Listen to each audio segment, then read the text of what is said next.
Welcome to Listen and Sleep. Let yourself settle in.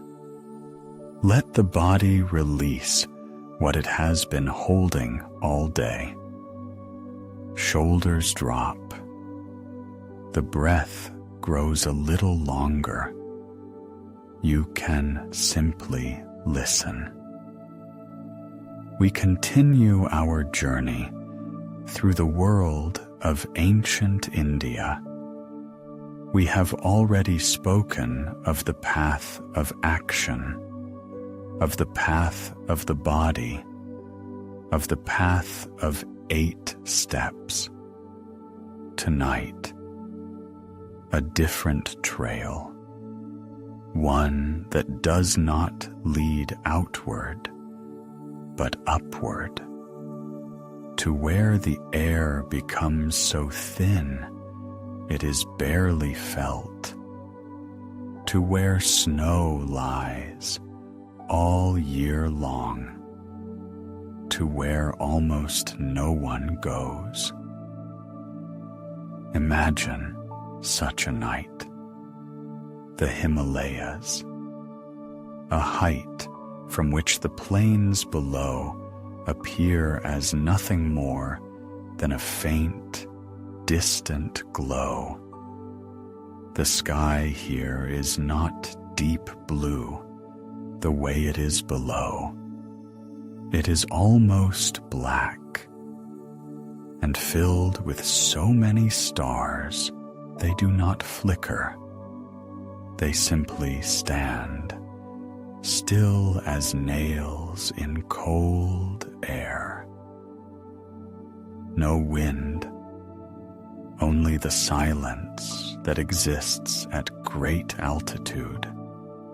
Not an empty silence, not a dead one, but the kind in which something lives, something very old and very calm. The trail rises. It disappears among the rocks, past the last shrubs, past the line where plants can no longer survive. The stones here are weathered, gray, glazed with ice. One step, and the snow crunches. Another step. The breath grows short.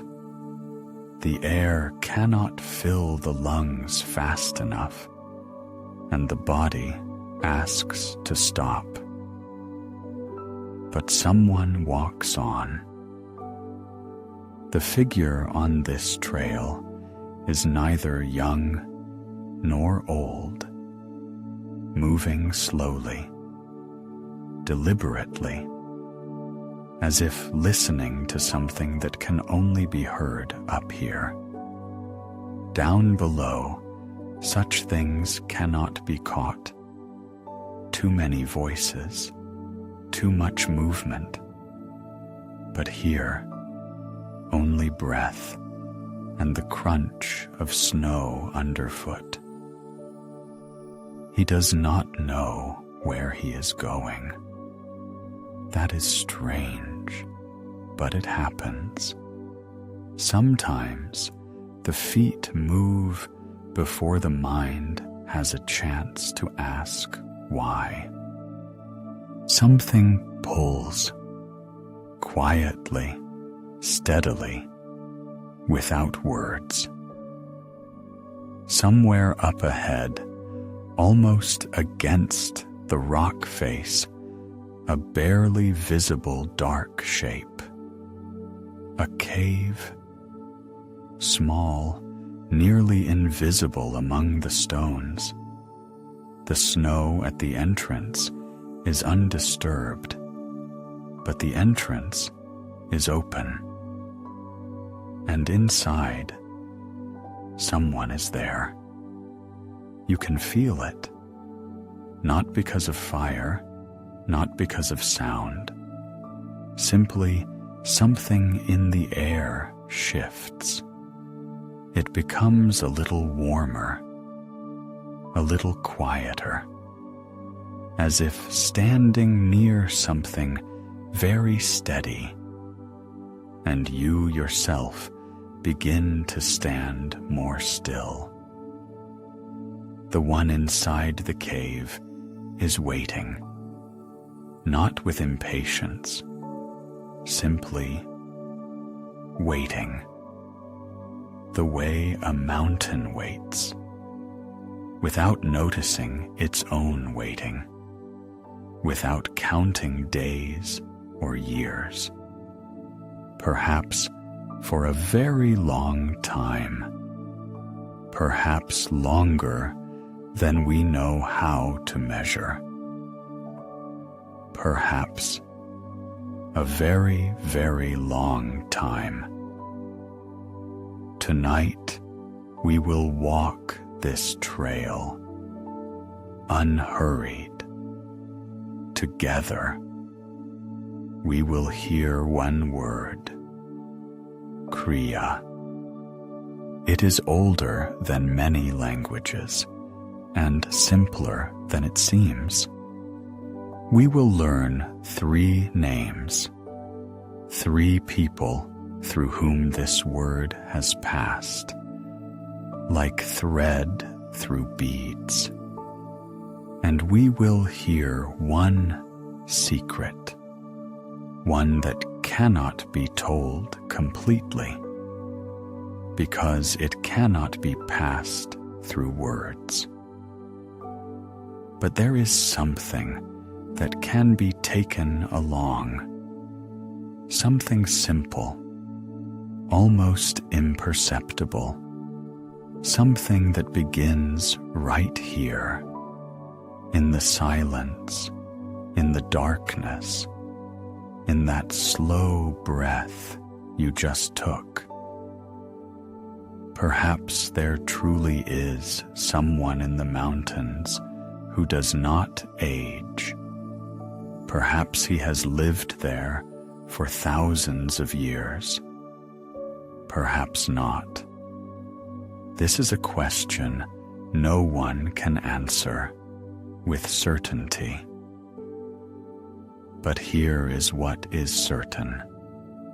The trail he walks, or once walked, does not begin on a mountain slope, not in a cave, not in the heights above the clouds. It begins where you are lying now, in the dark, under your blanket, in the space between one breath and the next. This is not poetry. This is not consolation. This is the most precise thing that can be said about Kriya Yoga before we go deeper into its history. The traveler on the mountain trail takes a step, then another.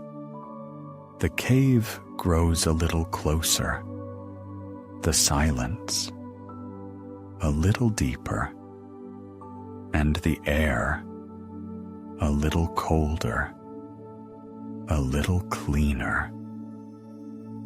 Before we climb higher, there is one word to understand, one single word that lies at the very beginning of everything. It was spoken thousands of years ago. It is spoken now, and in it, the key to all we will speak of tonight. This word, only one. It can be said quietly, and it is already doing something.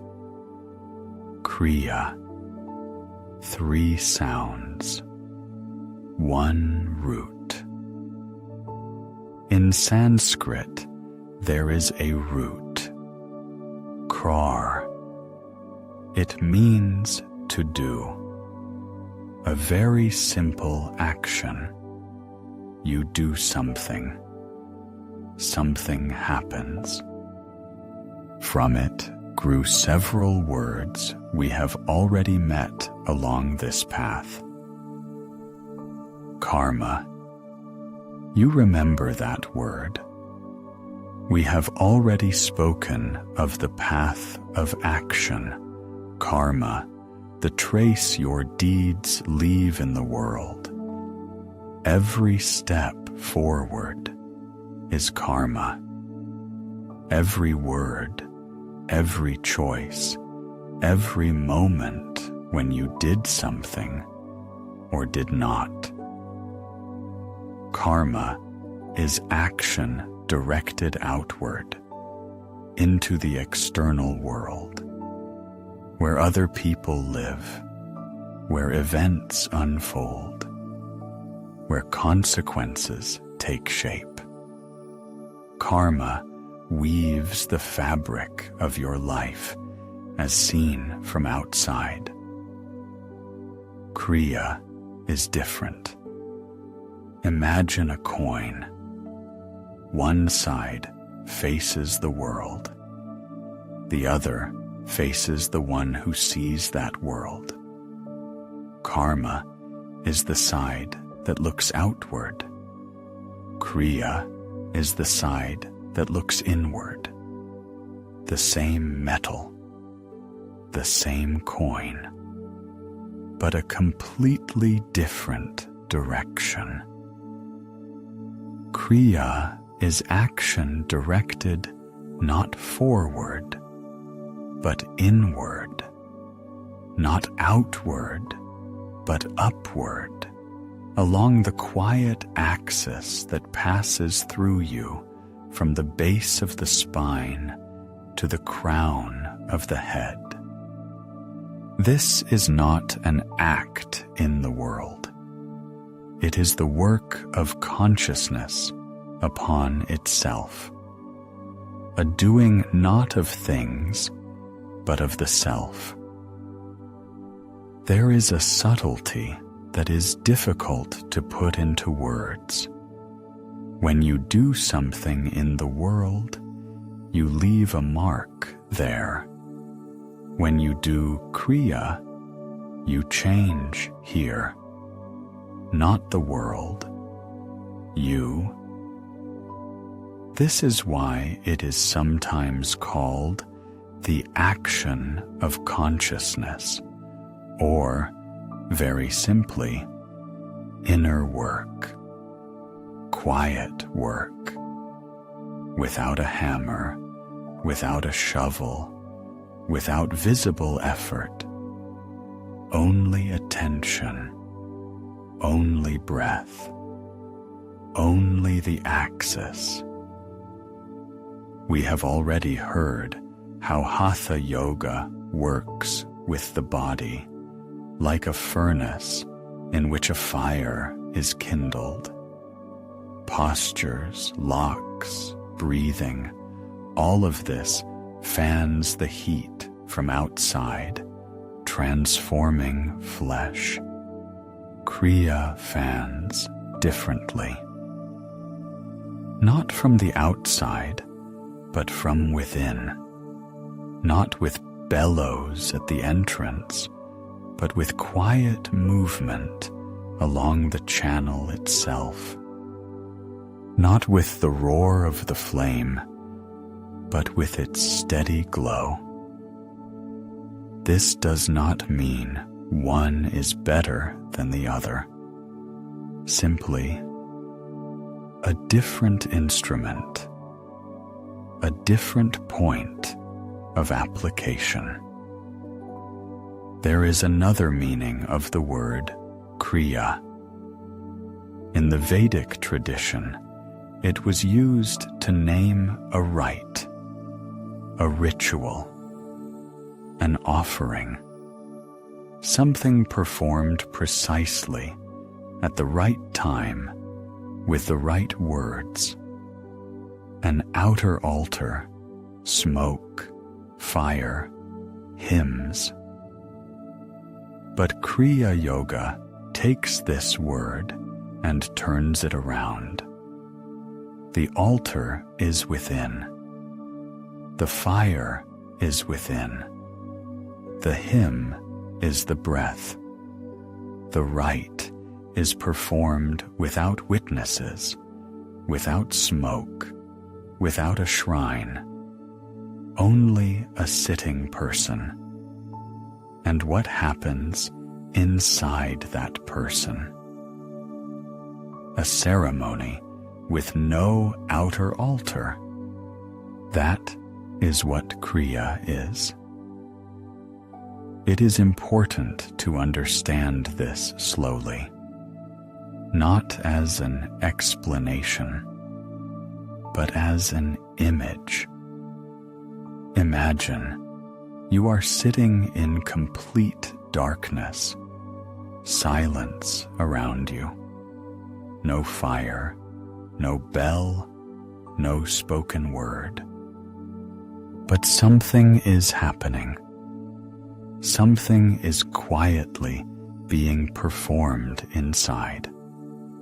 The work is underway, invisible, precise, like a clockwork mechanism behind glass.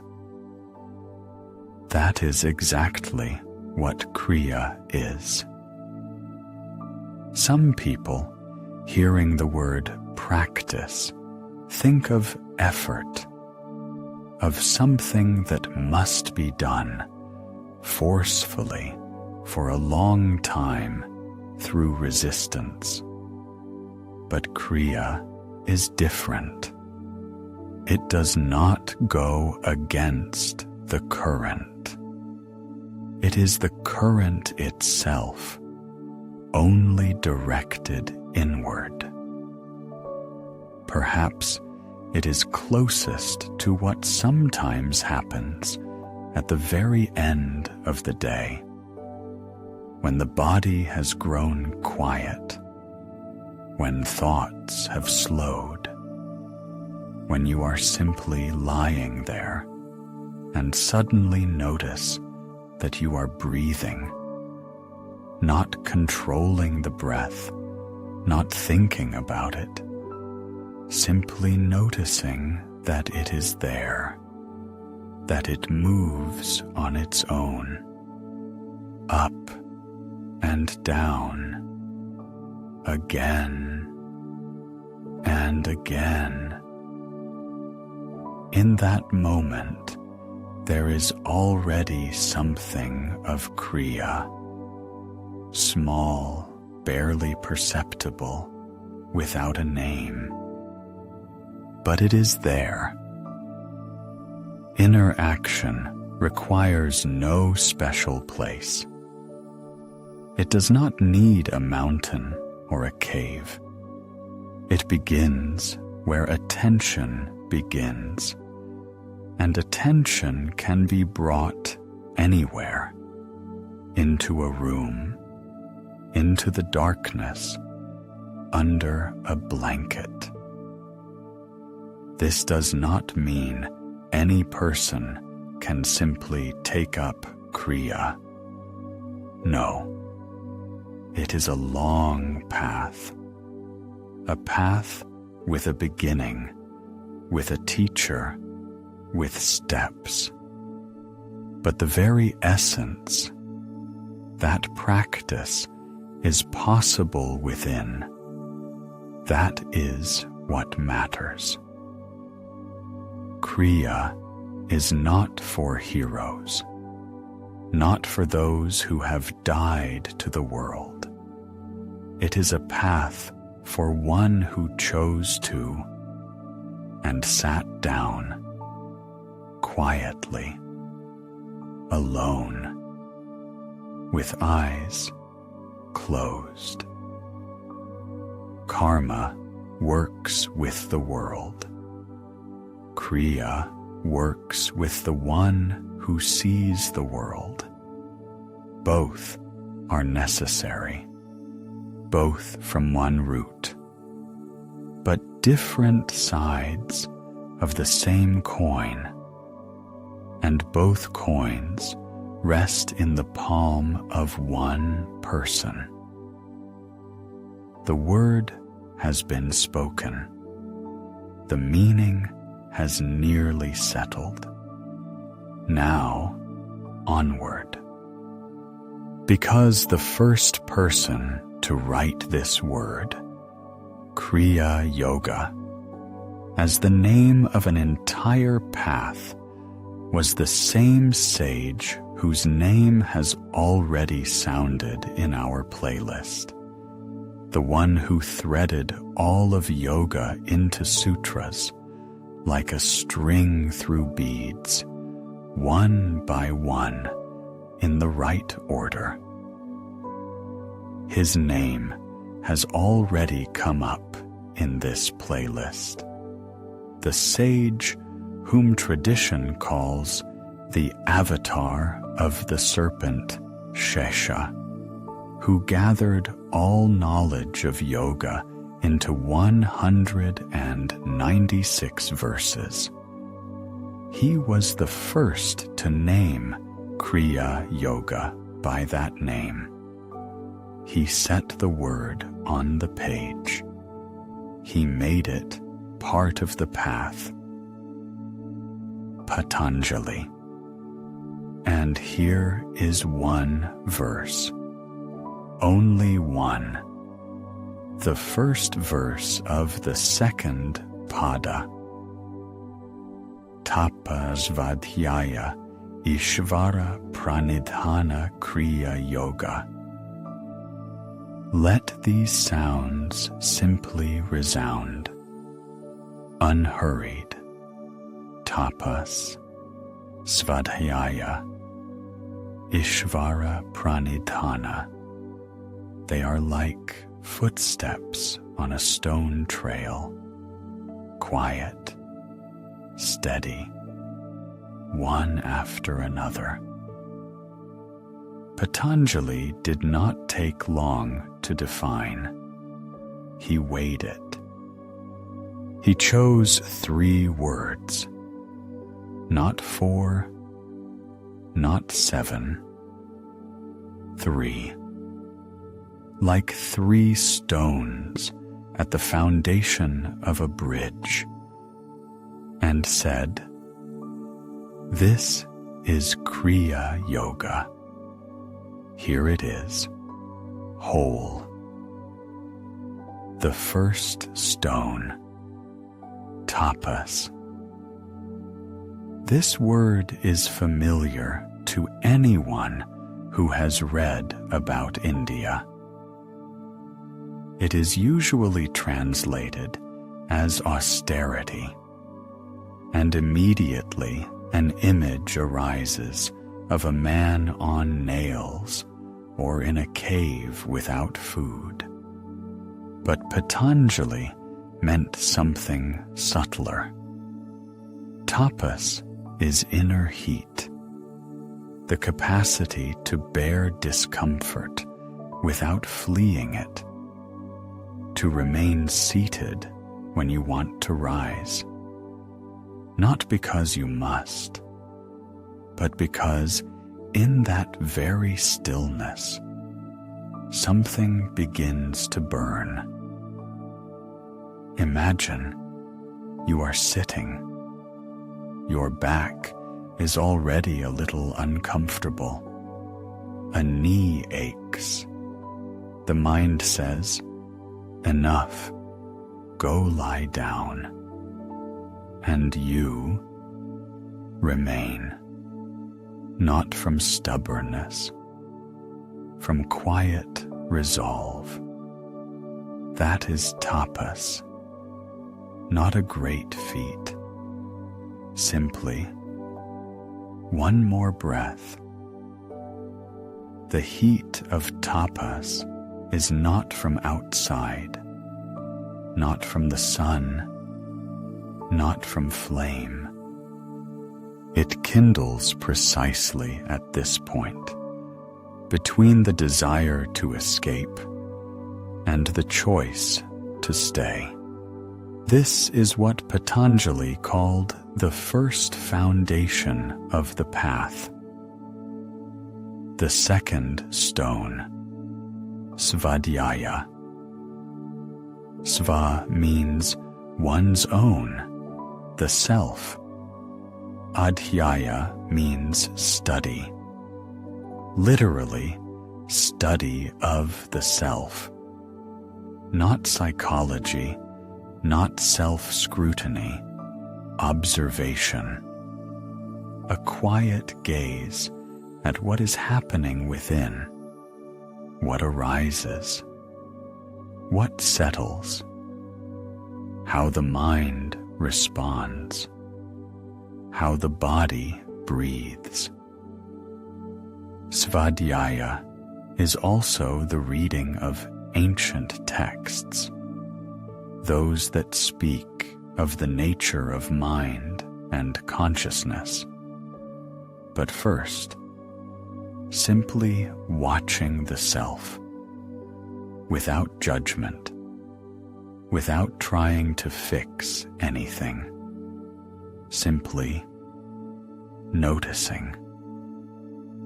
Perhaps you are already doing this, right now, noticing how the breath is a little longer than usual, how the body grows heavier, how thoughts lose their sharpness. This is the subtle, barely perceptible svadhyaya, observation of the self in the quietest moment of the day. The third stone, Ishvara Pranidhana. This is the longest to pronounce and perhaps the most difficult to understand. Ishvara is the highest, the Lord, that which is greater than the individual self. Pranidhana is surrender, offering, not submission out of fear, but a quiet and trusting release of the outcome. You do what you can. You lay it down as a gift, and you let go. This is not indifference. This is not apathy. It is a very subtle action. When a person stops gripping the result in a fist, when labor becomes not a means to receive, but simply what is done, honestly, attentively, without demand. 3 foundations, 3 stone. Nothing mysterious, it seems. No mantras, no complex postures, no fire in a cave. Tapas, svadhyaya, Ishvara Pranidhana. Anyone can repeat them. Anyone can nod. Understood. But Patanjali did not set this verse at the beginning of the second pada without reason. Before it comes the first pada, about the state of yoga, about pure consciousness, about samadhi. That is for those who are already there. The second pada is for everyone else, for those who are still on the trail. And it begins with precisely these 3 words. Patanjali had another purpose when he named these 3 foundations. He was saying, Kriya Yoga weakens what holds a person in the cycle of suffering. About these bonds, you may have heard in another conversation, where they are called by their own names. Here it is enough to know they exist. And Kriya, slowly, patiently, begins to loosen their hold. Not cutting through, not burning all at once, loosening, like hands softening long hardened wax. From these three simple words, Patanjali builds not an exercise and not a technique. He builds a relationship with life, a way of being, an inner posture from which everything else grows. Meditation, breath, silence, and even an ordinary conversation with someone nearby. A tree does not grow from a branch. It grows from the earth, from the root. Tapas is the root. Svadhyaya is the moisture. Ishvara pranidhana is what draws the tree upward, toward a light it has never seen, but toward which it always moves. If you ever meet someone who says, "I practice Kriya Yoga," look not at what they do. Look for the warmth of tapas within them, the curiosity of svadhyaya, that quiet openness that cannot be faked. Patanjali wrote this verse nearly 2,000 years ago. 2,000 years. That is a great span. 20 centuries of breath. 20 centuries of people who sat, endured discomfort, observed themselves, and let go. And yet, over these 2,000 years, the word Kriya Yoga would take on one more meaning, far more subtle, far more secret, a meaning that cannot be placed in a sutra, cannot be passed through a book. It would not be revived by a temple or a monastery, but by a figure on a snowy slope high in the Himalayas, where the trees no longer grow, where the air has almost no scent, and where time moves in an entirely different way. High in the north, where the last trees end, a different world begins, where the wind does not blow so much as sing, where the snow lies quietly, as if uncertain whether to move. This is the region of Drongiri, slopes rising into cloud, ravines where mist climbs slowly, like a thought during deep stillness. Imagine that movement of mist. It does not hurry. It creeps across the stones, fills the hollows, embraces the rock faces. No destination, no direction, simply upward, slowly, without stopping. It was here, in this silent whiteness, that the memory of Kriya lived. not in books, not in temples, in living people. It was passed from hand to hand, from breath to breath.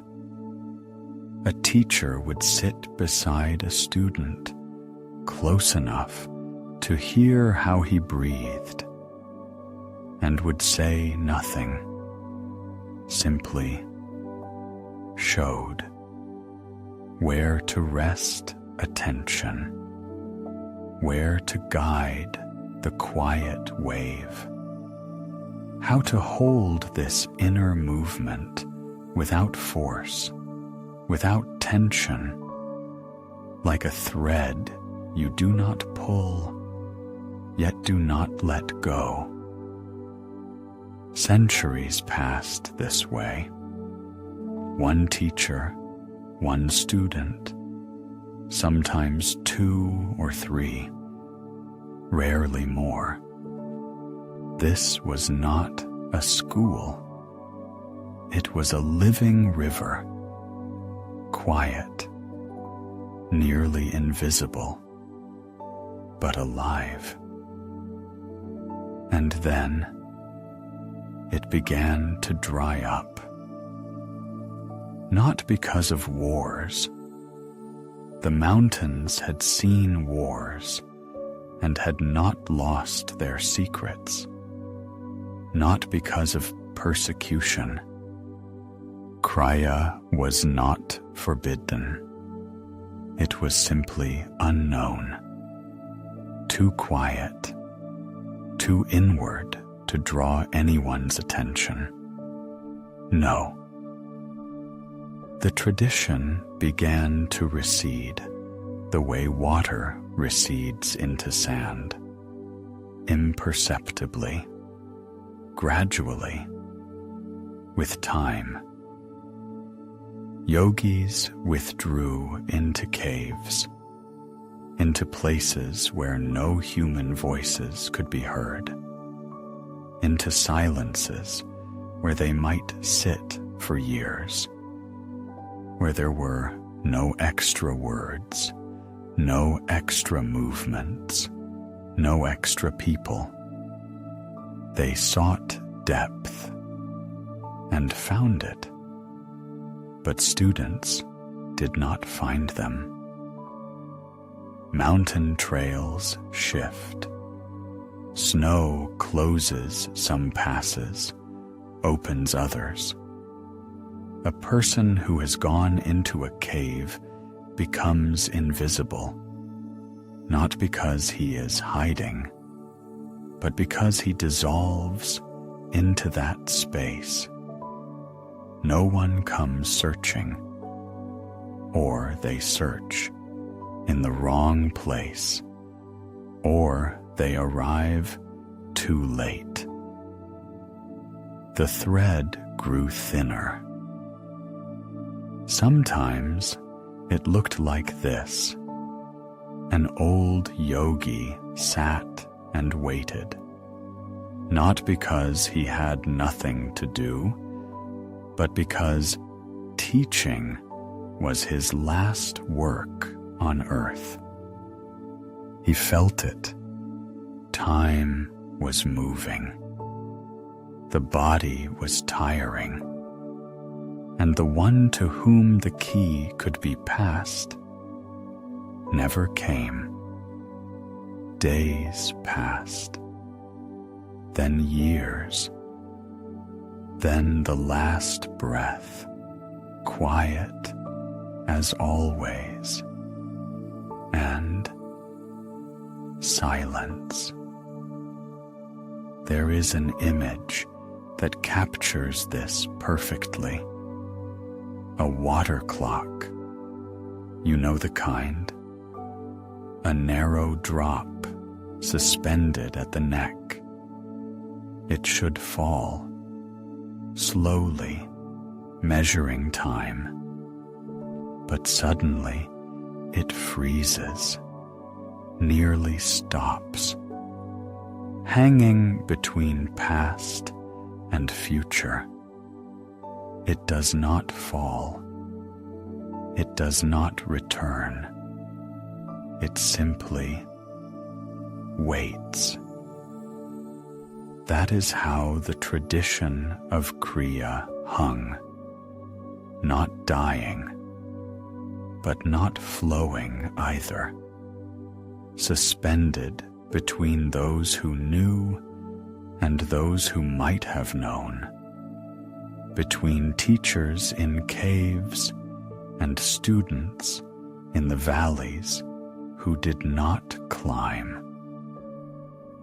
And texts remained, sutras, commentaries on sutras, commentaries on commentaries, wise, precise, ancient words. But Kriya cannot be reconstructed from texts. That is like trying to understand the taste of water from its description. The words speak truly, but they are not water. Tapas, svadhyaya, ishvara, pranidhana. 3 words, 3 foundations named by Patanjali. Scholars read them, interpreted them, expanded them into treatises. But the inner essence, that subtle pranic work along the spine, that movement of consciousness that cannot be described but can be shown, it was silent, waiting. It can seem that traditions die when they are destroyed, when an outside force comes and breaks them apart. But that is not always so. Sometimes a tradition fades quietly from within, simply because one particular meeting never happened. That one single moment when 2 people find themselves in the same place at the same time, and one is ready to pass, and the other to receive. Such meetings do not arrange themselves, or so it seems, because some traditions have guardians, not only people, something else that lives in the very fabric of knowledge, something that holds the thread when it is about to break, something that waits long, patiently, like the mist on the slopes of Dronguri waits for the right moment. Perhaps this is simply a beautiful idea. Perhaps not. But look at what happened next. The thread, which had grown nearly invisible, did not break. It waited. And in 1 year of the 19th century, for the first time in a long time, the lineage awakened. On a slope in Drongiri, under a clear sky, 2 people met, as if they had long been waiting for each other. One of them seemed to need no waiting at all. He had simply always been there. The snow at the cave entrance lies quietly. It is not falling. It is already there, as if it arrived long ago and decided to stay. Inside, darkness, warm, almost alive. And if you listen, a barely perceptible breath, not the wind, no, something quieter than wind, something that breathes as if breathing is not effort, but simply a way of being.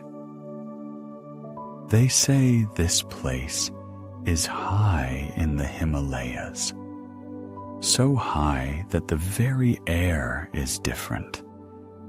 There is less of it. It is thinner. Every breath here is a small feat. But the one sitting in the cave does not notice this. He has been here a long time, a very long time. According to the tradition, Babaji does not age. He has not aged for thousands of years. His body appears young, about 25 years old, long dark hair, a straight back, eyes calm as the surface of a high-altitude lake that has never known wind. This name, Babaji, means simply Father, with the reverential suffix that Sanskrit adds to those who are worthy. But in the Indian tradition, it is more than a word. It is a name among names, a name spoken quietly. No one knows exactly where his cave is. Some say near Mount Kailash, where 4 rivers meet and from where, by tradition, the whole world once arose. Others say near Badrinath, in the valley where snow lies knee-deep even in summer. Others have heard something of Drongiri. No one is lying. Babaji is simply where he is needed, not where he is sought. Imagine for a moment, you are walking along a mountain trail, stone underfoot, cold air. The altitude is such that only sky and snow are visible. And then, footsteps behind you. Someone is following. You turn. The trail is empty. No person, no trace. Only air. But the air is a little different. Cleaner, brighter, and your heart quieter than it was a moment before. They say this is what it is like to be near Babaji. He does not appear. He simply draws closer, and something within you feels it. Babaji founded no order, wrote no books, built no temples. He does not appear on stone tablets, does not appear in archives, is not among those whose names history remembers. History is not his medium. His medium is the meeting, quiet, precise, singular. According to tradition, he appears only when the student is ready, not sooner, not later, not when the student wants him to. not when the student is searching, but when something within has ripened, like a fruit that does not fall until its time has come. What it means to be ready, that is a separate question. Perhaps it means when it has grown quiet enough inside to hear, when the longing for the meeting has stopped being a cry and become simply a breath, when the person has understood there is nowhere left to go except within. He passes the key and disappears. No farewell, no parting words. Simply, a moment ago he was there, and now he is not, as if he never came. But the key remains. The one who received it knows this, feels it with his whole being. What this key is difficult to say in words. Not a text, not a formula, not a set of instructions. Something passed between living people, from presence to presence, the way fire passes from candle to candle, not through words about flame, but through the flame itself. And here is what is remarkable. Thousands of people over thousands of years have heard the name Babaji. Thousands went into the mountains, searched for the cave, looked at every stranger with hope. Is this him? But Babaji is not found by those who seek the meeting. He is found by those who were occupied with something else, those drawn to the mountains, not because of him, but simply drawn, without explanation, without a plan. Perhaps the path of transformation is arranged exactly this way. It does not begin with a search for the great. It begins with a simple, quiet movement toward wherever something inside is leading. Without a name, without a map. The snow at the cave entrance does not melt. The air is still. The one who sits within breathes slowly and evenly. He has waited and received many. He has waited and will wait still. And once, on this trail, he met a man of no outward distinction, a clerk in the British administration, sent on an official journey, a man who was not coming to him, who had not thought of coming to him at all, but who was already approaching.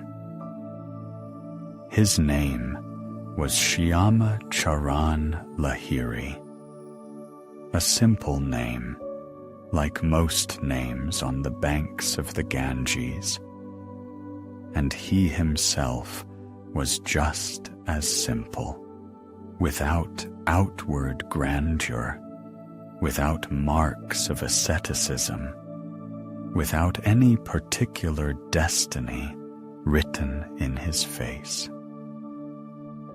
Varanasi. Narrow lanes, dust, the smell of wood smoke. He was returning from work, the way thousands return. Tired, unremarkable. At home, a wife waited, children, a pot of food. Everything like everyone else. He worked as an accountant in the British military administration. He tallied columns of figures, made entries in ledgers, collected his wages. Careful, diligent, unassuming. The year 1861 brought him an ordinary posting, an official journey to the mountain region of Raniket, a long road through the mountains. The altitude rose, the air thinned. He arrived. The business was settled. And then something happened. Not a thought, not a decision, more like a quiet pull, as if the body itself began moving toward the mountains, while the mind tried afterward to understand where the feet were going. He walked without clear purpose. The mountain trails rose higher, loose stone crunching beneath his sandals, a cold wind tracing along his cheeks. He walked for a day, walked another day. The slopes grew steeper, the trees thinned, the sky drew closer. If you have ever felt this, you know how difficult it is to explain. Not a pull toward somewhere specific. Simply, something inside is drawing, quietly, persistently, like a thread held at the other end by someone. He was neither a hero nor a mystic. He simply walked. And on one of the slopes, in the place where a gray rock face jutted out over the trail, he saw a young man. He stood without moving. Long dark hair, light clothing, too light for the altitude and the cold. A calm face, eyes that seemed to look through mountains, through time, and at the same time, directly at you. The young man turned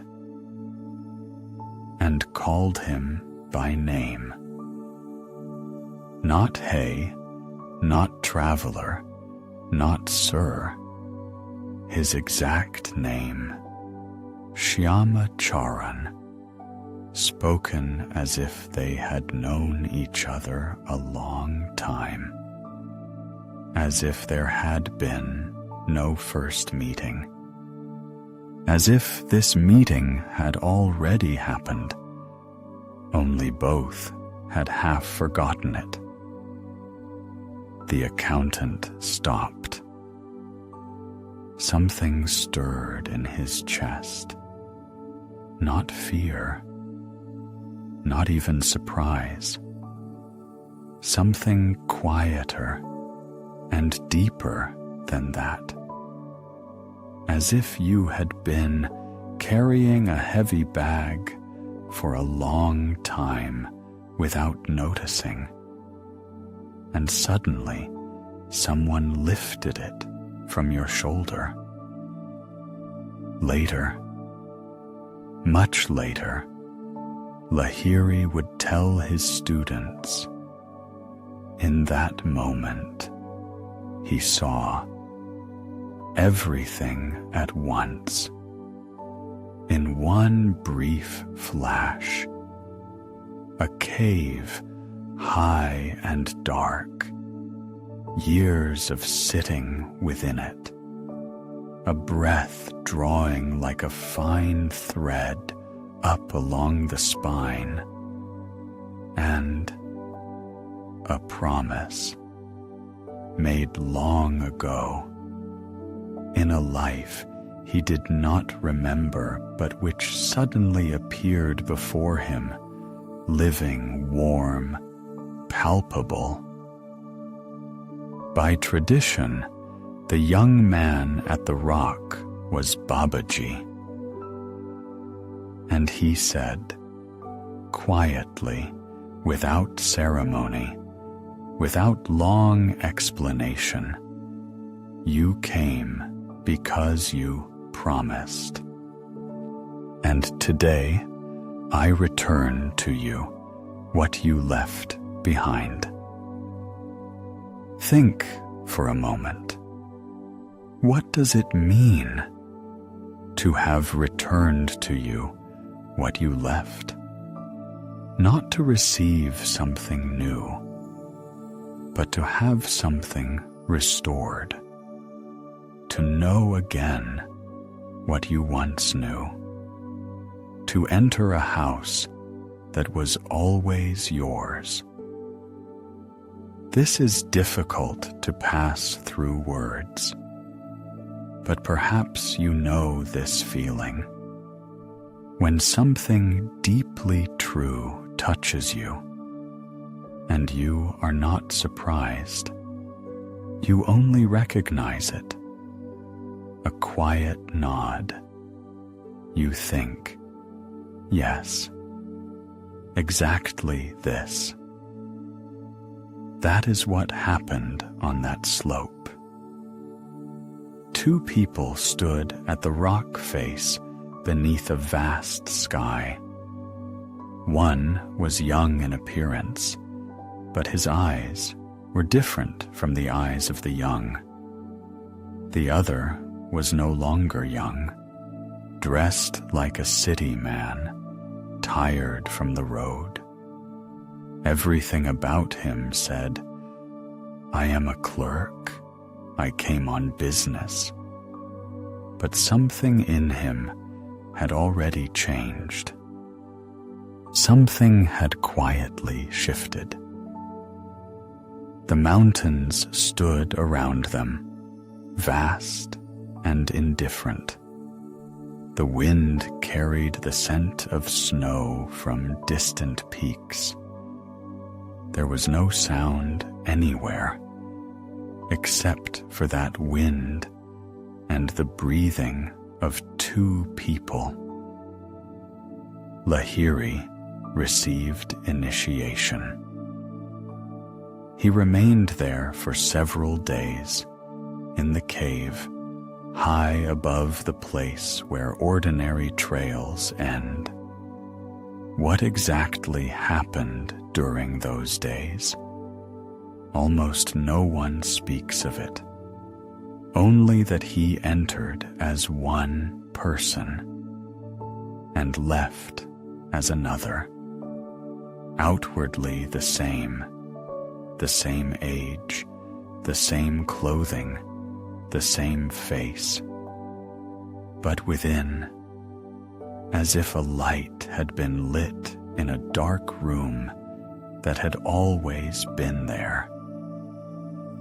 And he returned to work, to his family, to Varanasi, to ledgers, figures, narrow lanes, and the smell of smoke by the Ganges. only now he was no longer the same. Varanasi receives everyone the same way, with narrow lanes that smell of sandalwood and something else, bitter, ancient, without a name, with the dawn smoke over the Ganges, with the sound of temple bells drifting over rooftops before the sky has grown light. Lahiri entered the city the way millions had entered it before him, on foot, with a travel bag on his shoulder, past merchants, past beggars, past people carrying water from the river. Everything was familiar. Everything was in its place. His wife waited at the threshold. The children ran out to meet him. The supervisor at the office nodded curtly, the way he always nodded. On the desk lay papers, figures, seals, reports on the movement of government cargo. He sat down at that desk again, and everything went on as before, almost as before. In the mornings, before Varanasi awoke, before the first street noise, before the smell of smoke and fried ghee, Lahiri was already sitting in the same room, on the same floor, back straight, hands on his knees, eyes closed, his breath quiet, almost inaudible, as if he were learning to breathe again, slowly, the way one learns all things that matter. In the evenings, the same. After work, after supper, when the house grew still, he sat again. He announced nothing, explained nothing, gathered no one around him. He simply sat. Neighbors noticed before he was even aware of it himself. Varanasi is an old city, and its people have been watching one another for a long time. They see what goes unspoken. Something had changed in the face of this quiet accountant. It was difficult to name what exactly. There were no fewer lines on his face. He had never smiled much in public before. But something was different, as if someone had lit a lantern inside him and turned the flame down low so it would not blind. But the light was there, steady, calm, unblinking. The first to come was a neighbor. He sat beside him, said nothing for a while, then asked, "Teacher, would you teach me what you are doing?" Lahiri looked at him for a long moment and said, "Sit down." Then came a second, then a third, then people. Lahiri did not know, who knew of him only by word. Judges from Allahabad, doctors, monks already initiated into other paths, women who had never been taught to sit and breathe. They came by different roads and sat beside him. Before Lahiri, Kriya lived in the mountains, in caves where no human voices went, in the silence of hermits who left the world and did not return. That was the path of renunciation, the path of departure, sannyasa. Lahiri renounced nothing.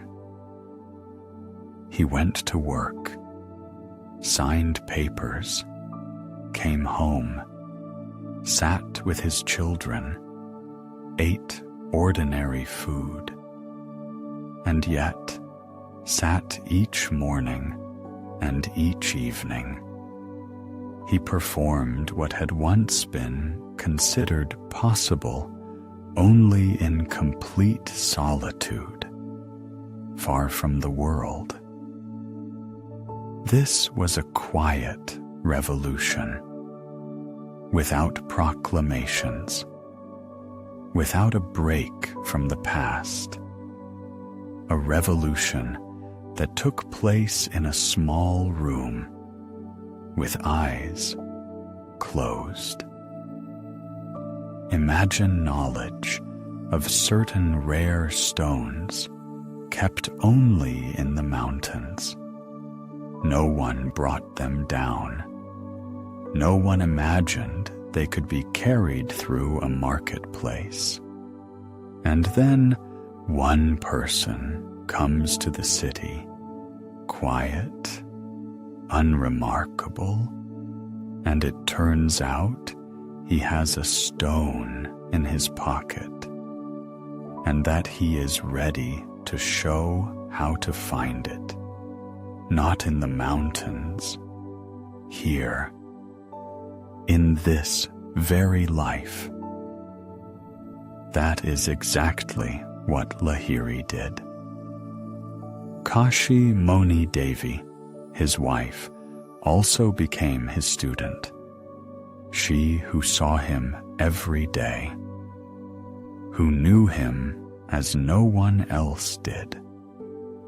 She too sat down and listened to what he said quietly, carefully, only what could be said. And here is the strange thing. The less he spoke of himself, the less he called himself a teacher, the more quietly he held himself, the more people were drawn to him. He never summoned anyone, but he never had to be sought either. That is how it is with a quiet light. A loud light blinds and people turn away. A quiet light draws. You want to come closer, sit nearby, simply rest in that warmth. Lahiri was exactly that kind of light. Dozens of students, then more, all different names, different backgrounds, different lives. All of them sitting beside a man who had come down from the mountains and said nothing of it to anyone, who had received something important and simply began to carry it into ordinary life, without a pedestal, without special garments, without announcements. Varanasi received this in its own quiet way. This city knows how to receive silence. It is made of it. The silence beneath the ringing of bells, the silence beneath the scent of sandalwood, the silence of water that has flowed past its steps for thousands of years. Each morning, the Ganges reflected the sunrise. Each evening, the sky above it faded. And in a small room, not far from the river, a man sat with his eyes closed. But what exactly was he doing in those hours of silence? What did his quiet teach? Here is the question you may already be holding within you. What was this man doing? Each morning and each evening, sitting motionless, with closed eyes, what was happening inside, behind the quiet, even face of the accountant from Varanasi? There is an answer, but it is not complete, because part of the answer exists only where words end, where one living hand meets another, where a teacher looks at a student and sees, now ready, and passes something that cannot be written down. This is called Diksha, initiation. Without it, Kriya remains a sound, a beautiful, alluring sound, but not a road. No book knows Kriya, not one, because a book knows words about Kriya, and Kriya is not words. It is movement, inner, living, the kind that must not be read but felt for the first time under the gaze of one who has already walked this path.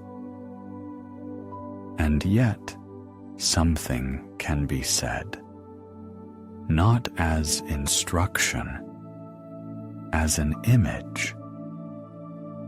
Imagine an axis, not outside, inside, where in your body the spine runs.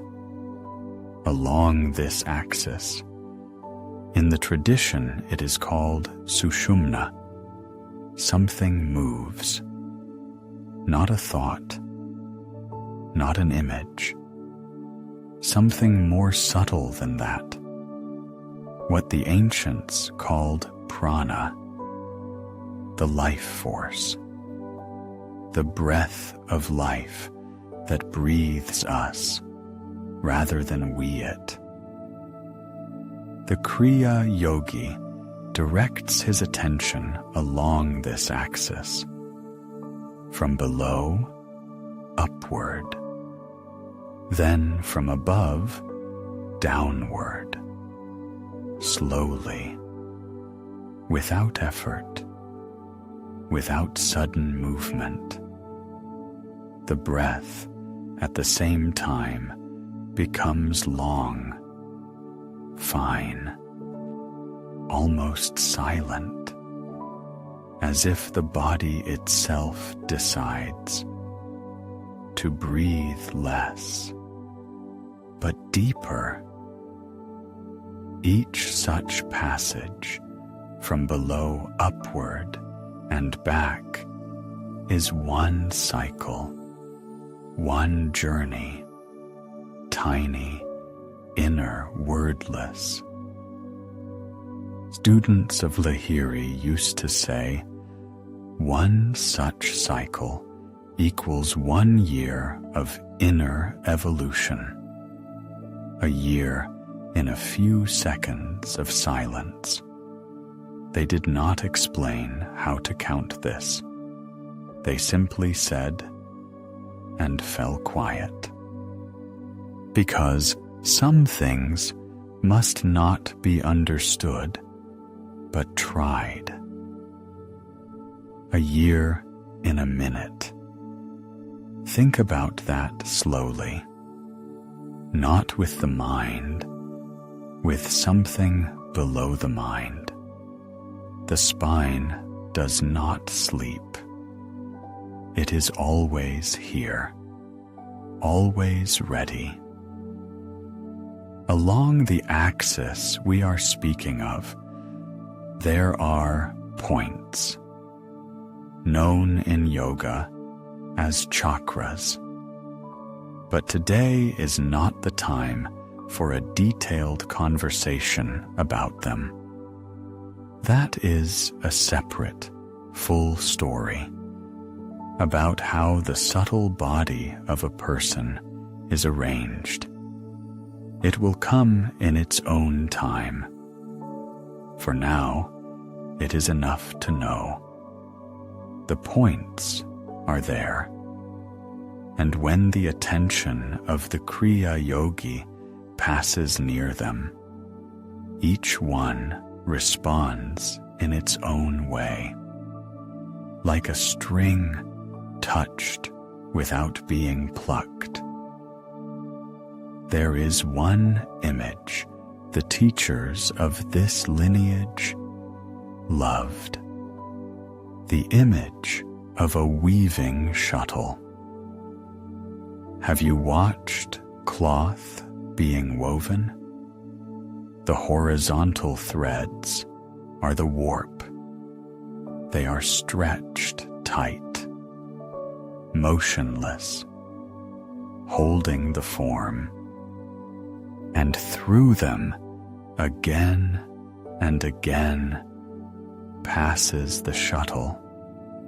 There, back, without noise, without hurry. With each pass, the cloth grows denser. Each pass adds something invisible on its own, but felt in the whole. So too with Kriya, the axis of the body, the stretched warp, the attention, the shuttle, from below upward, from above downward. The fabric of the inner being is woven soundlessly in the darkness of closed eyes. This is not the pranayama you may have heard described in Hatha. There, breath is managed, held, directed with effort. Here, differently. The breath becomes fine on its own, as a result, not as a goal. It simply grows calm, the way the surface of water grows calm when no one throws stones.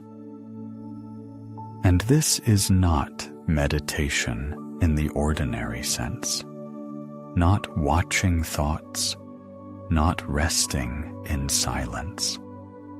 This is action, inner action, that same Kriya, that same word meaning doing, but a doing directed not outward, but inward, along the axis, up and down. Lahiri sat this way for an hour, sometimes longer. No effort visible in his face, no tension in his hands. Neighbors looked and saw a man sleeping, but those who understood saw something else. A man working quietly, without rest, like one weaving something of great importance. There is one more image, the image of a key. Kriya is a key. It has a particular shape, complex, precise, and the lock it fits, also particular, inner, one that keeps sealed something that was always in you, but never opened. This key cannot be copied from a description. It cannot be carved from words. It can only be taken from a living hand, from the hand of someone into whose palm it was placed in its own time, from hand to hand, from life to life. That is why Diksha is not a formality, not a ceremony. It is the moment when something is passed that has no other carrier but a person. Lahiri taught for 30 years, and before his departure, he passed the key to several students. Among them was one who was particularly quiet, a man who looked not only at people, but at the sky, a stargazer. He was especially quiet. Among all those to whom Lahiri passed the key, this man said the least and meant the most. His name was Priya Nath Karar. Later, the world would come to know him by another name, Swami Sri Yukteswar Giri. The small town of Serampore lies to the north of Calcutta, right at the river. Not a place for great revelations. Ordinary houses, ordinary lanes, the smell of river mud in the evenings. But it was here, in this unremarkable town, that a lantern lit on a veranda every night, and a man with a straight back looked up at the sky. He knew the stars, not the way a poet knows them, by names and legends, like a scholar, an astronomer, a man who could read the movement of celestial bodies the way others read books. He knew Sanskrit. He knew the ancient texts, and he could do what few manage, bring one into the other without seams. Sri Yukteswar wrote a book. It is called The Holy Science. A small book, slender but dense, like compressed air before a storm. In it, he did something unusual. He took the ancient Indian teaching about the 4 ages, the yugas, and placed it alongside the actual movement of stars.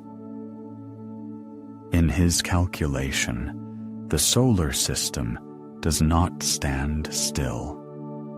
It moves around a certain point in space, slowly, majestically. And it is precisely this movement, this vast, silent turning, that determines the great cycles of the earth. Rise and descent, light and shadow, thousands of years of wisdom, and thousands of years of forgetting. Imagine. The earth breathes, not the way we breathe in seconds. It breathes across thousands of years. One breath, the length of 24,000 years.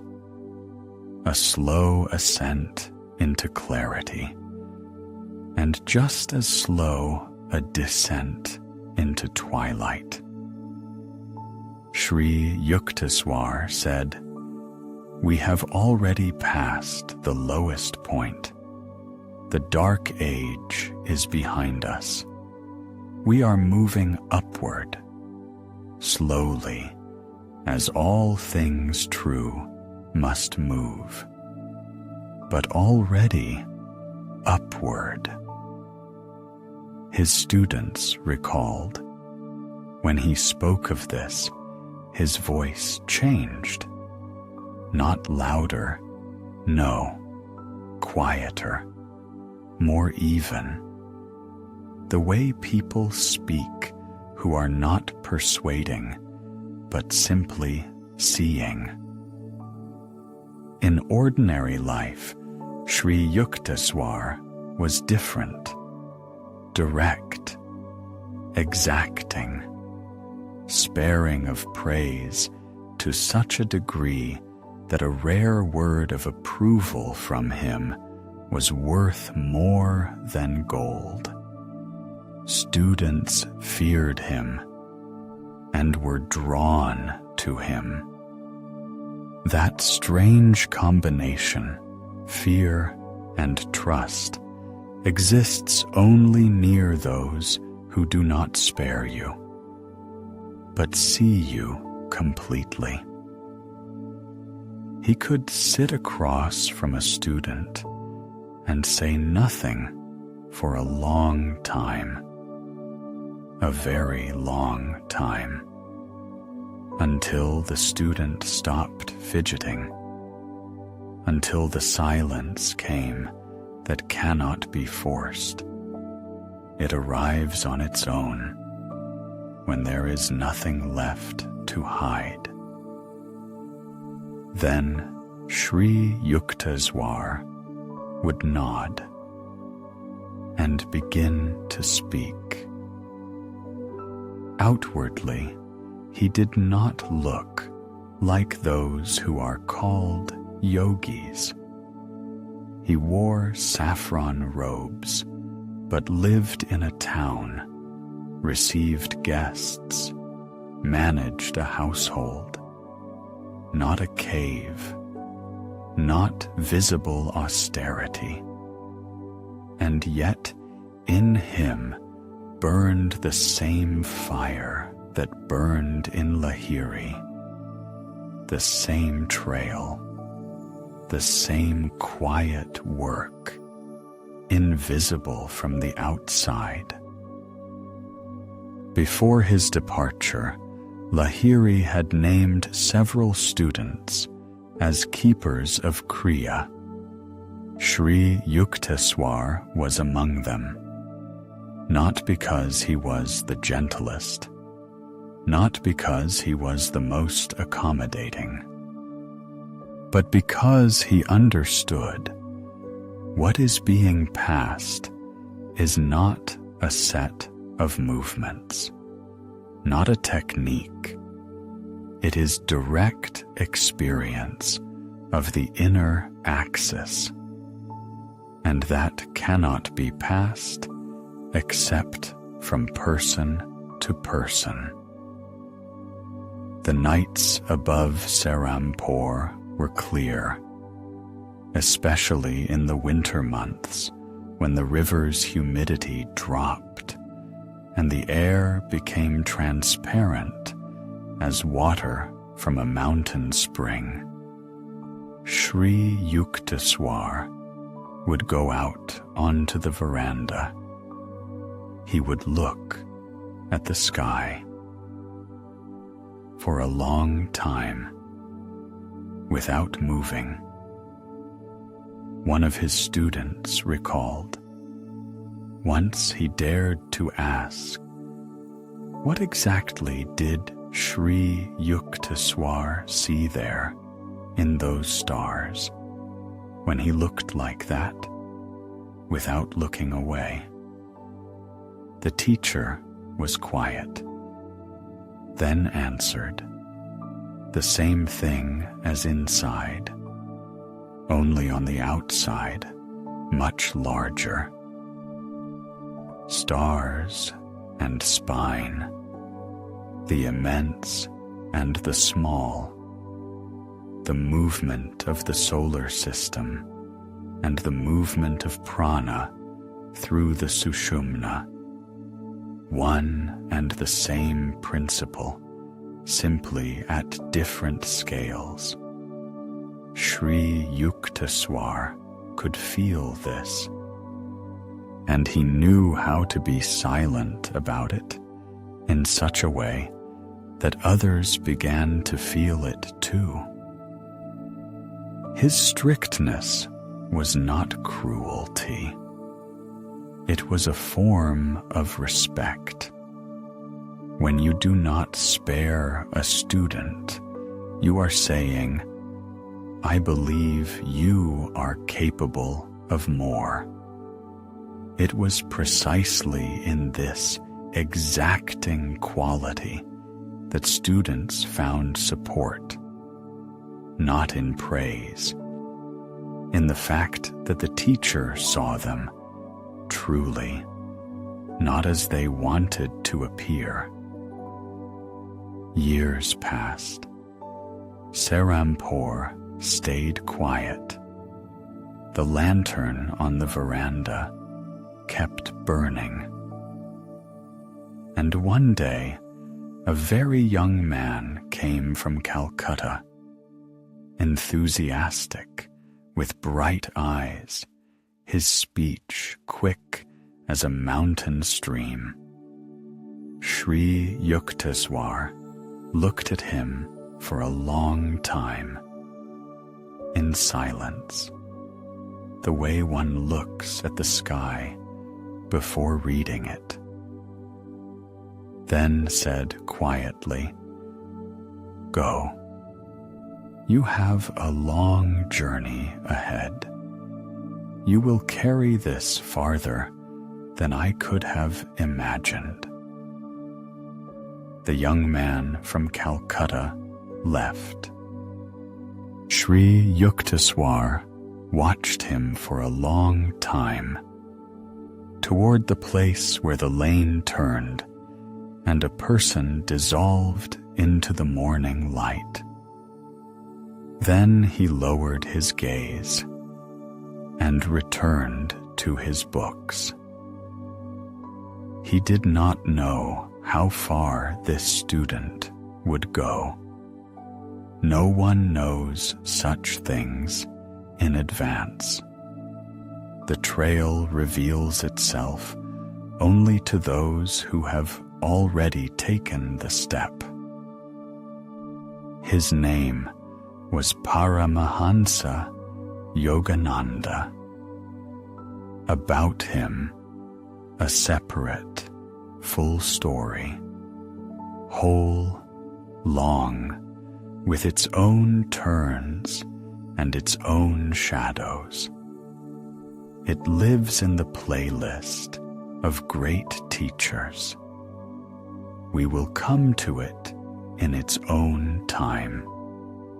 For now, only one detail, one quiet fact. At the beginning of the 20th century, this man crossed an ocean. Think about that for a moment. Not traveled, not relocated.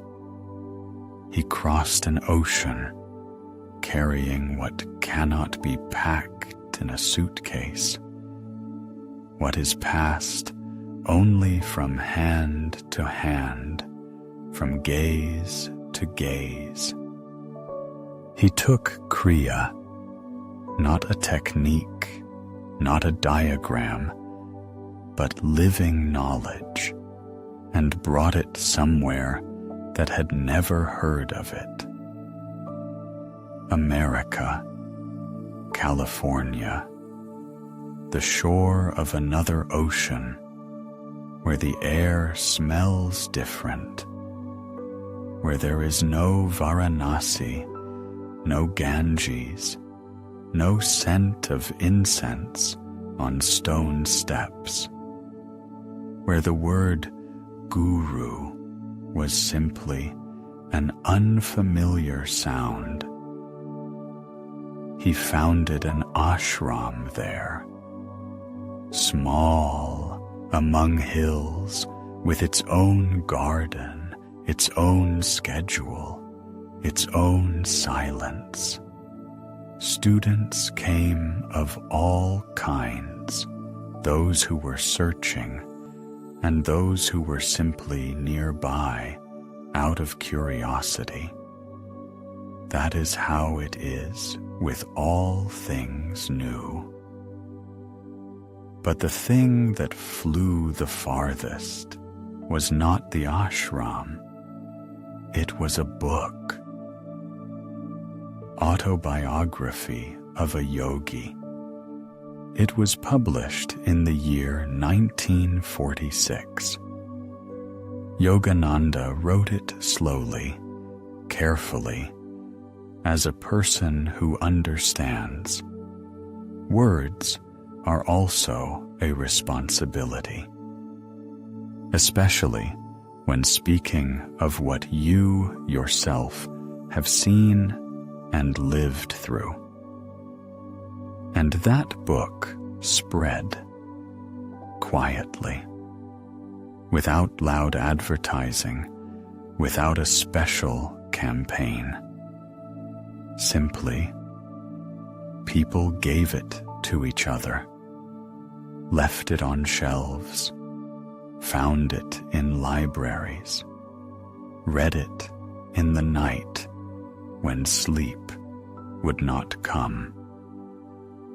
Today it sits on the shelves of people Yogananda never knew, in countries he never visited, in languages he never learned, and in each of those homes, in Prague, in Tokyo, in Sao Paulo, one name sounded for the first time: Babaji. It was from this book that the West learned of him, of the ageless man living high in the mountains, of the meeting at the rock in the region of Raniket, of the accountant who went into the mountains on official business, of the entire lineage: Babaji, Lahiri, Sri Yukteswar, a tradition that had been passed in whispers for centuries from one person to another suddenly sounded in millions of hands at once. This is neither good nor bad. It is simply different. A lineage that had flowed as a narrow mountain river now entered the open sea. The scale changed.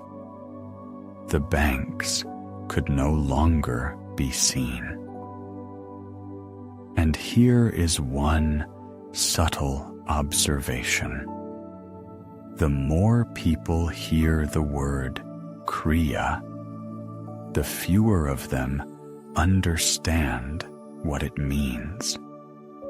The name flies ahead, quickly through screens and pages, and the secret remains behind it. The secret is in no hurry. It never was. Hundreds of books have been written about Kriya, thousands of recordings, courses, seminars, applications. And amid all of this, one almost ironic fact: the technique itself is still not passed through any of them. Not because someone is hiding it, but because it does not fit into words. The key remains a key, and a description of the key, only a description. Sri Yukteswar probably knew this when he watched his enthusiastic student walk away that morning, when he thought of the long road waiting ahead. A tradition is not a building. It does not stand still. It moves through people, through years, through languages. Sometimes it narrows to a single person who carries it within. Sometimes it spreads so wide that it is difficult to find any depth. And yet, it exists. This can be felt, even now, even here, in the silence that stands around you, in the breath that continues on its own while you lie and listen. The lineage has reached this far, to this evening, to this room. But if Kriya is such a powerful path, why can one not simply take it up and begin?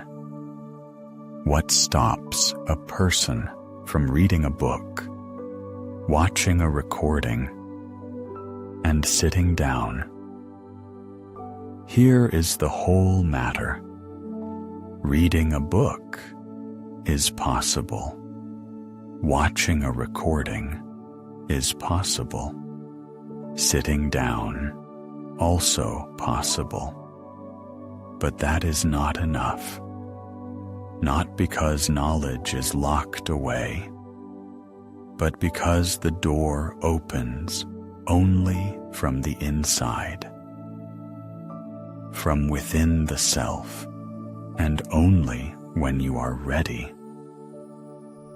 Imagine a staircase, long, rising upward, each step its own work, its own time, its own weight.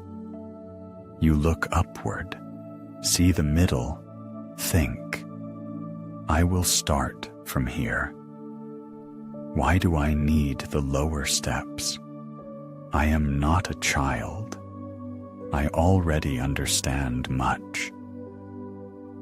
But the staircase does not accept this. No real staircase does. Teachers spoke of this without fear, but with respect. Kriya is a force, a real one, not a figure of speech.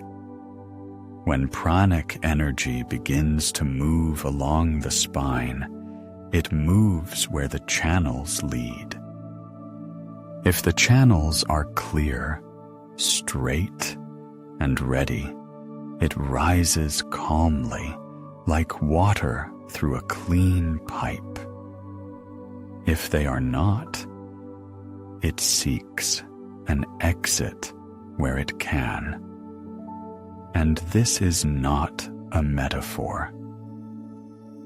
This is why yama and niyama are not a preamble or a preface. Do you remember how we spoke of this? Of those two foundations on which Patanjali builds the entire path: non-violence, honesty, purity, contentment, self-discipline. They look like ethics, like simple rules for a good person. But in the body of the practitioner, they do quiet, slow work. They level the ground, remove the stones, loosen the soil in which the seed is later laid. Without this soil, the seed of Kriya does not sprout. Either it does not sprout at all, or it grows wrongly. And then the person becomes confused. The same, the body, posture and pranayama in hatha. We spoke of this too. There the body becomes a furnace. The channels, the nadis, are purified through long, patient work with posture and breath, not for beauty, not for flexibility, so that within there arises a space where something subtle can move. Without this preparation, the body simply cannot endure. Like a clay vessel filled before it was fired. This does not mean it is forbidden. It means first things first. An old phrase repeated in the tradition from generation to generation. Kriya requires fire. But you cannot start a fire on wet straw. And one more thing, perhaps the most important: a teacher. A living person who received diksha, initiation, from another living person. Through a living lineage, through hands and voice, through gaze and silence. No book can replace this. No recording, no matter how detailed, how honest. Not because knowledge is intentionally withheld, but because part of the transmission is presence itself. What happens in the room where a teacher explains to a student? That attunement which cannot be put into words. It is passed like warmth, only through direct contact. The lineages are alive. This is important to understand. Lahiri Mahasaya passed the key to several students. Sri Yukteswar, likewise, and onward and onward. Today in the world, there are people who carry this transmission, who receive students, who give diksha. Not impostors, not commercial courses, not applications on a screen. Real lineages, alive. They simply do not advertise themselves. And in this, one of the qualities of Kriya, it does not cry out about itself. It waits.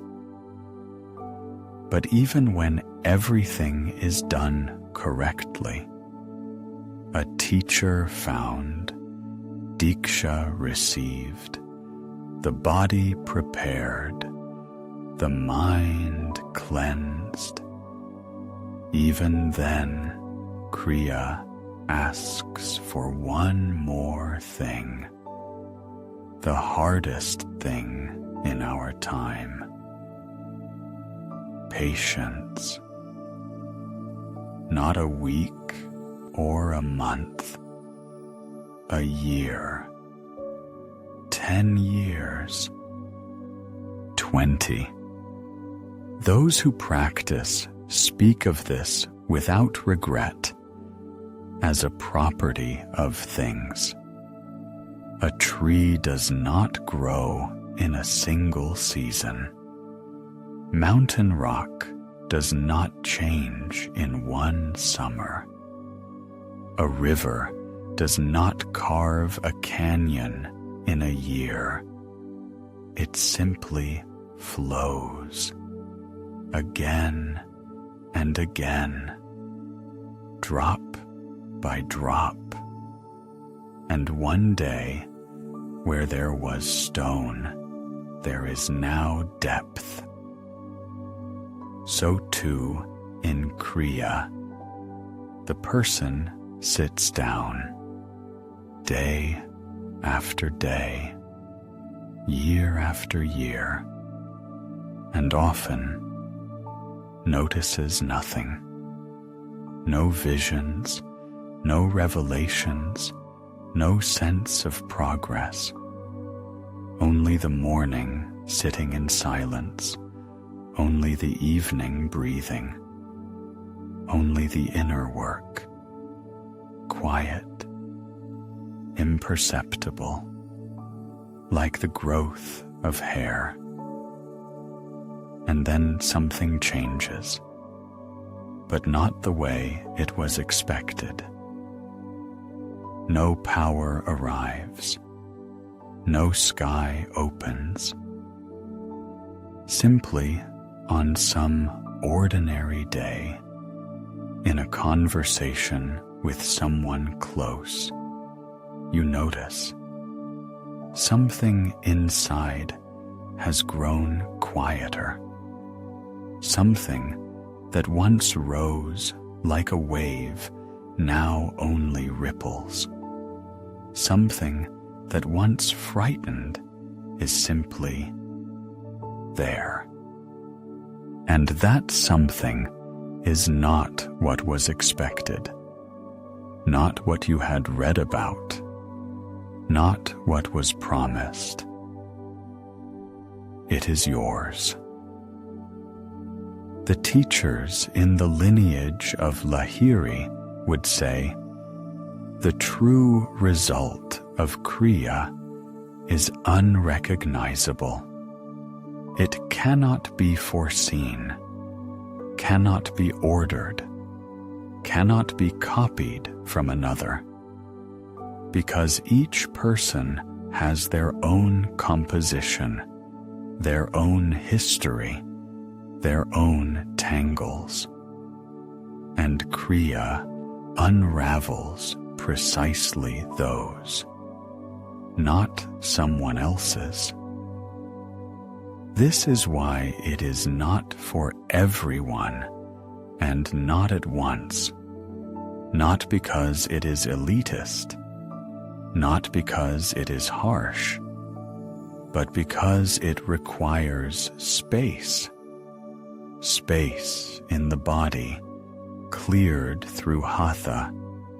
Space in the mind, prepared through yama and niyama. Space in trust, opened through a teacher. And if all of this is present, then one day the fire is lit. Not loudly, not blindingly, quietly, like coals in the night, which cannot be seen from outside, but near which there is warmth. But if everything is done correctly, if the space is there and the time has come, what exactly begins to change in a person? What does transformation truly mean? Not in the words of the tradition, but in the living fabric of ordinary life. Here is the answer. Simple. Without glitter. One who practices Kriya for a long time does not become stronger. He becomes cleaner. These are very different things. Strength is addition.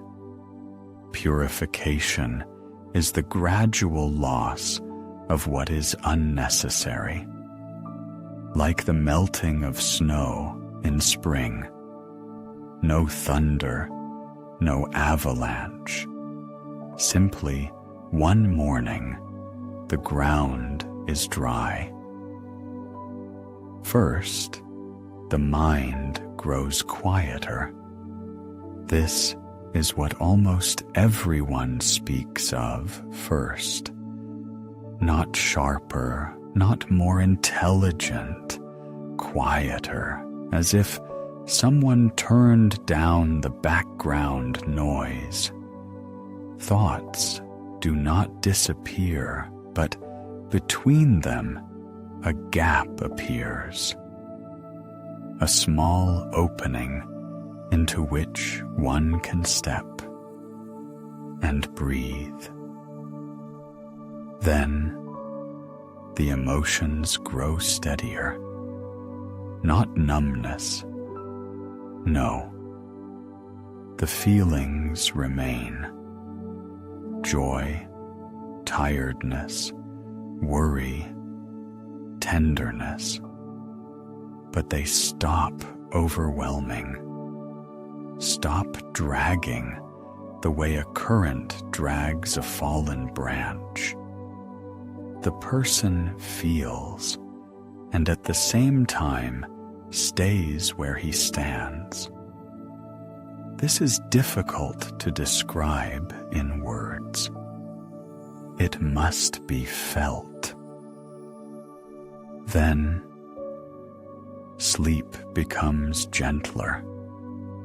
The body begins to rest differently, more deeply, as if something inside finally allows it to truly lie down, rather than clinging to the surface of the day for a few more hours.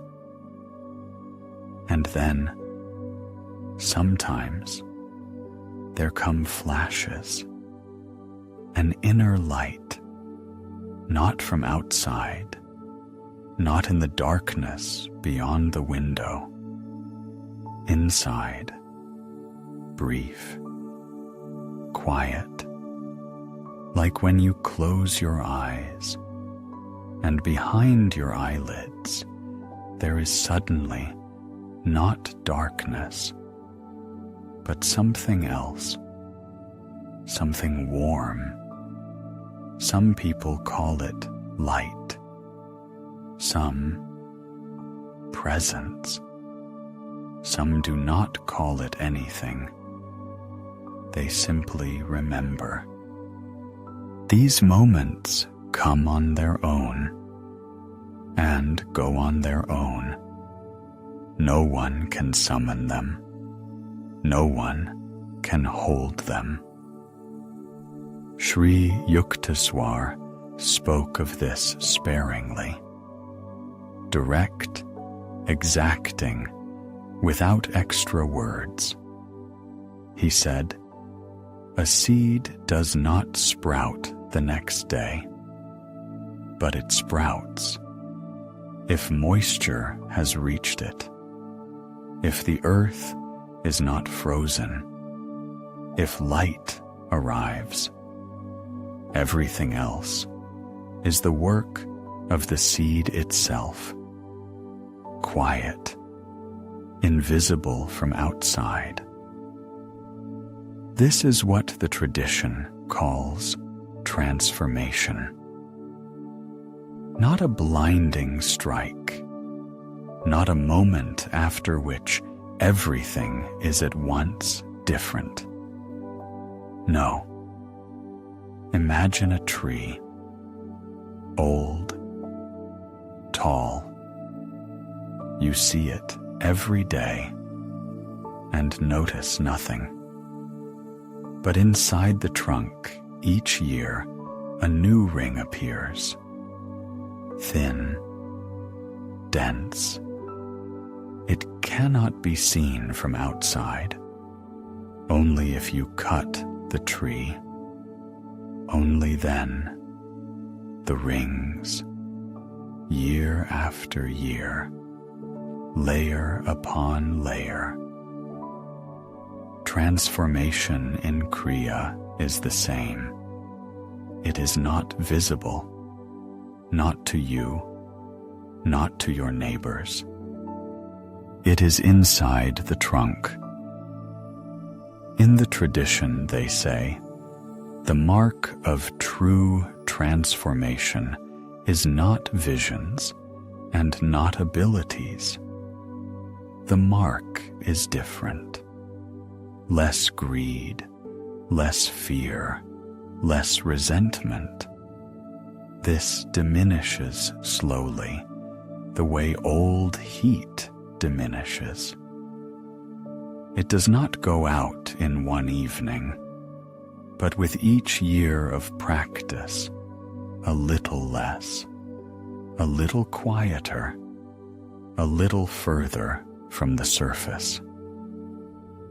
And more silence, more evenness, more warmth toward people who have done nothing in particular, simply came, simply are nearby.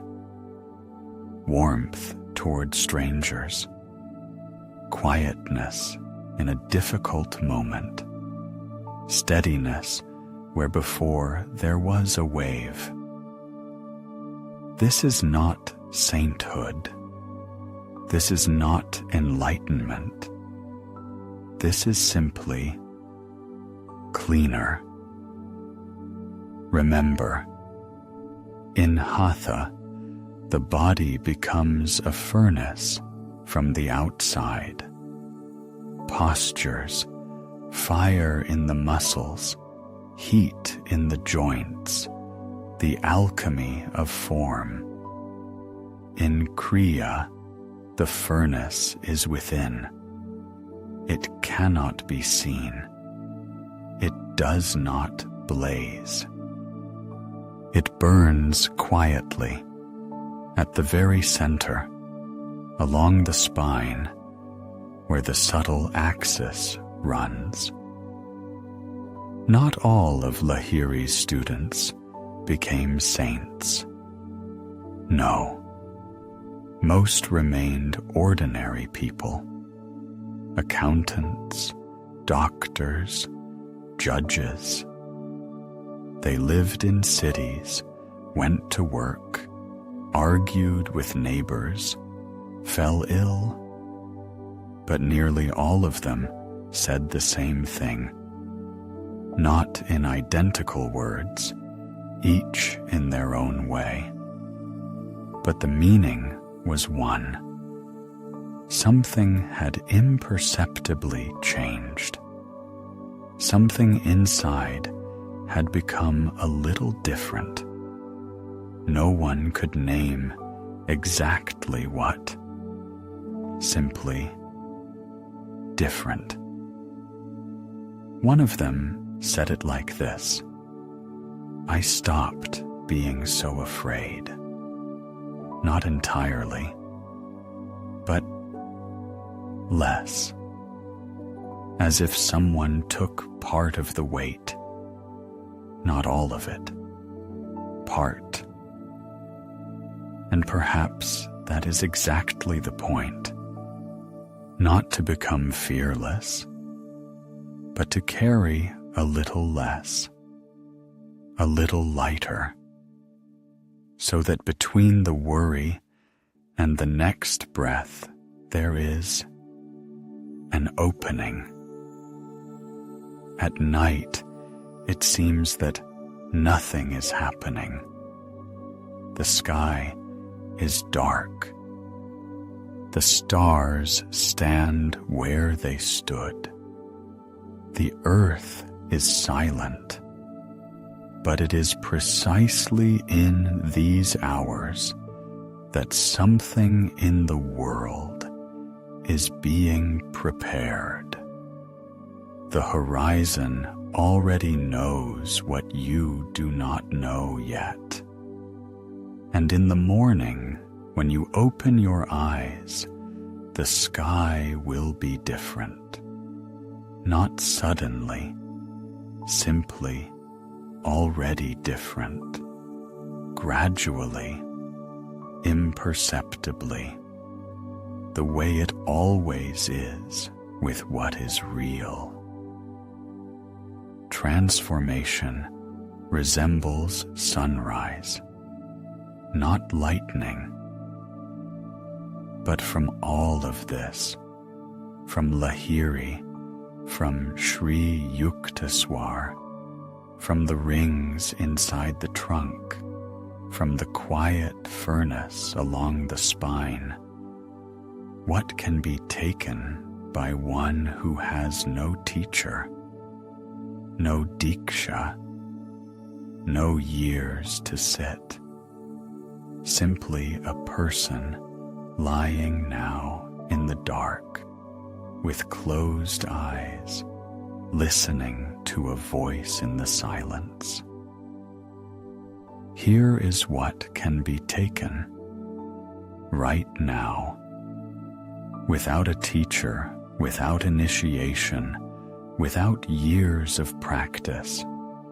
Simply lie down, close your eyes, and notice your breath.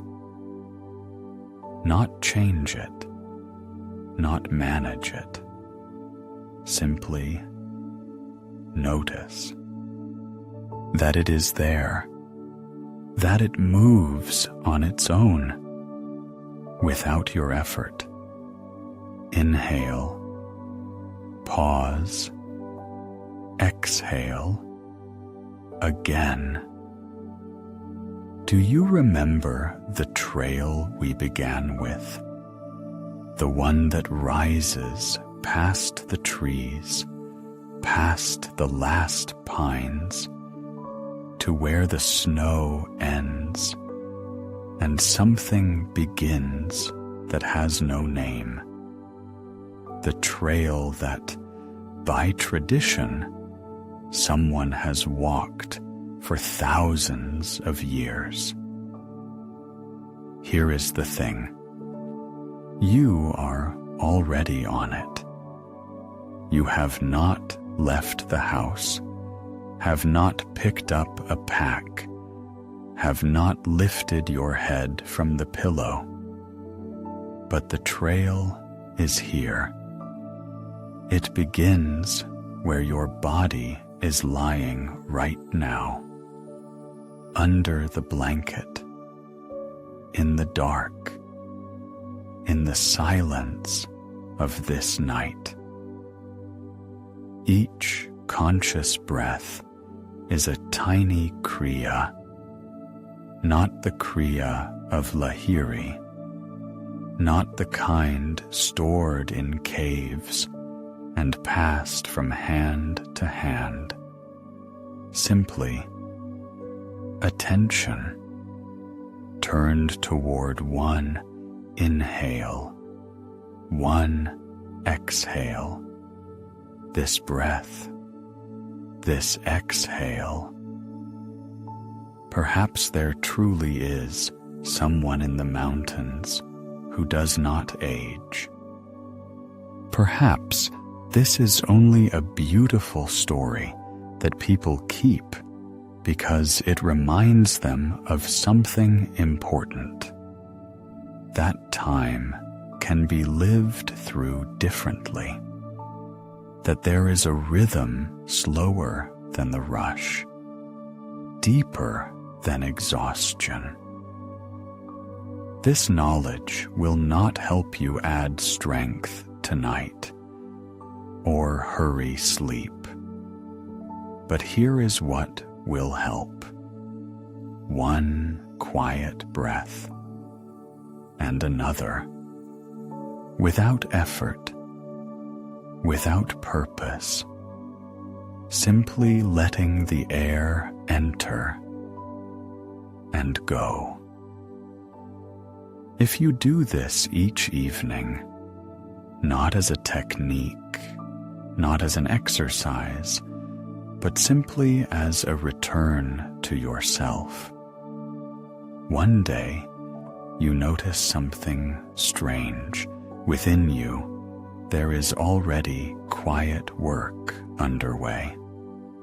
Silent, almost imperceptible, without a name, without a method, without initiation, simply there.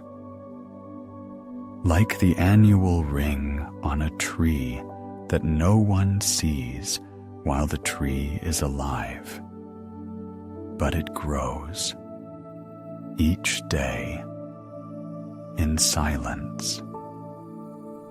Lahiri did not tell his students, "Be heroes." He said, "Sit down every day. Let the breath move." That is enough for a beginning. And a beginning is already the path. Sri Yukteswar looked at the sky and saw in it a rhythm greater than any one person. But that rhythm is made of smaller rhythms, of the breath of stars, of the breath of the earth, of your breath right now in this darkness. Do you feel the blanket lying over you? Heavy, warm, how the body slowly releases the tension of the day, how the hands have grown a little heavier, how the legs are a little further away, how the breath on its own becomes longer, quieter, more even. That is already the beginning of the path. Not there in the Himalayas, here, under your blanket, in this quiet darkness. About the path of powerful energy rising along the axis of the body.